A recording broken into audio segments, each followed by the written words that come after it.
নমস্কার বন্ধুরা, প্রত্যেক দিন কিন্তু আমরা নরমাল রুটি খেতে খুব বেশি পছন্দ করি না।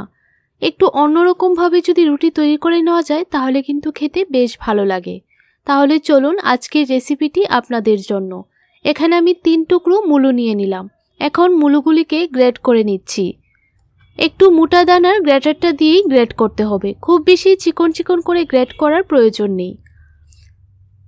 আমি 3 টুকরো মুলো নিয়ে নিলাম, আপনারা চাইলে বাড়িয়ে বা কমিয়েও নিতে পারেন। দেখুন এইভাবে সবগুলি মুলোই গ্রেট করে নিচ্ছি। ভালো করে গ্রেট করে নিলাম। এখন মুলোগুলিকে একটা সাইড করে রেখে দেব।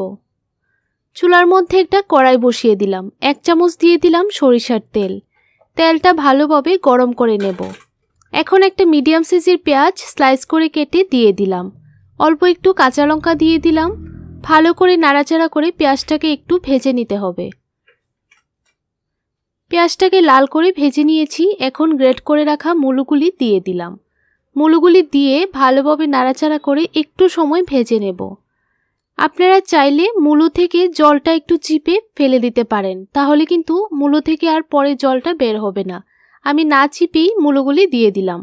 এখন অল্প একটু নুন দিয়ে দিলাম, হাফ টিস্পুন হলুদ গুঁড়ো দিয়ে দিলাম, হাফ টিস্পুন লঙ্কা গুঁড়ো দিয়ে দিলাম, হাফ টিস্পুন ধনে গুঁড়ো দিয়ে দিলাম, আর হাফ টিস্পুন দিয়ে দিলাম চিনি। 1 চামচ দিয়ে দিলাম গরম মশলার গুঁড়ো। ভালোভাবে নাড়াচাড়া করে মিশিয়ে নেব। আর গ্যাসের ফ্লেমটাকে লো টু মিডিয়ামের মধ্যে রেখে 4 থেকে 5 মিনিট মুলোগুলিকে রান্না করে নেব। তাহলে কিন্তু মুলার মধ্যে যে জলটা থাকে সেই জলটাও শুকিয়ে যাবে। দেখুন 4 থেকে 5 মিনিট ভালোভাবে রান্না করে নিয়েছি, আর মুলোগুলিও কিন্তু অনেকটা কমে গেছে। এখন অল্প কিছু ধনেপাতা কুচি করে কেটে দিয়ে দিলাম। ধনেপাতাটা দিয়েও ভালোভাবে নাড়াচাড়া করে মিশিয়ে নিলাম। এখন একটা প্লেটের মধ্যে নামিয়ে নেব। আর মুলো থেকে কিন্তু অনেকটাই জল শুকিয়ে গেছে। এখন একটা থালার মধ্যে 2 কাপ আটা নিয়ে নিচ্ছি। আপনারা কতটুকু রুটি তৈরি করবেন সেই পরিমাণটা বুঝে আটার পরিমাণটা নিয়ে নেবেন। স্বাদ অনুযায়ী নুন দিয়ে দিলাম। ভালোভাবে নুনটা আটার সঙ্গে মিশিয়ে নিয়েছি। এখন অল্প অল্প জল দিয়ে একটা নরম ডো তৈরি করব। খুব বেশি শক্ত করে ডোটা তৈরি করবেন না, একটু নরম করেই তৈরি করবেন। অল্প অল্প জল দিয়ে একটা ডো তৈরি করে নিয়েছি। এইভাবে মথে নিলে কিন্তু টিফিনটা খেতে আরো বেশি ভালো লাগবে। ভালো করে মথে নিয়েছি। এখন ছোট ছোট লেচি কেটে নেব। আর কতটা নরম হয়েছে সেটা আপনারা দেখি বুঝতে পারছেন। একটা লেচি হাতে নিয়ে নিলাম। এইভাবে গোল বাটির মতো তৈরি করে নিচ্ছি। এখন এই বাটিটার মধ্যে অল্প একটু মুলার পুর দিয়ে দিলাম। পুরটা দিয়ে ভালোভাবে মুখটা সিল করে দিতে হবে, যেন মুলার পুরটা বাইরে বেরিয়ে না আসে। দেখুন এইভাবে তৈরি করে নিতে হবে। আরেকটা আপনাদেরকে তৈরি করে দেখাচ্ছি। দেখুন এইভাবে বাটির মতো তৈরি করে অল্প একটু মুলার পুর দিয়ে দিলাম। এখন ভালোভাবে মুখটা সিল করে নিচ্ছি। আপনারা চাইলে এইভাবে প্রথমে সিল করে দিতে পারেন, তারপর এইভাবে দুটো সাইড লাগিয়ে ভালোভাবে সিল করে দিতে পারেন। দেখুন কত সুন্দরভাবে তৈরি হয়ে গেছে।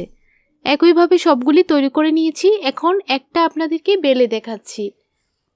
অল্প একটু আটা উপরে ছড়িয়ে দেবেন, তারপর হালকাভাবে প্রেস করে রুটির শেপে বেলে নিতে হবে।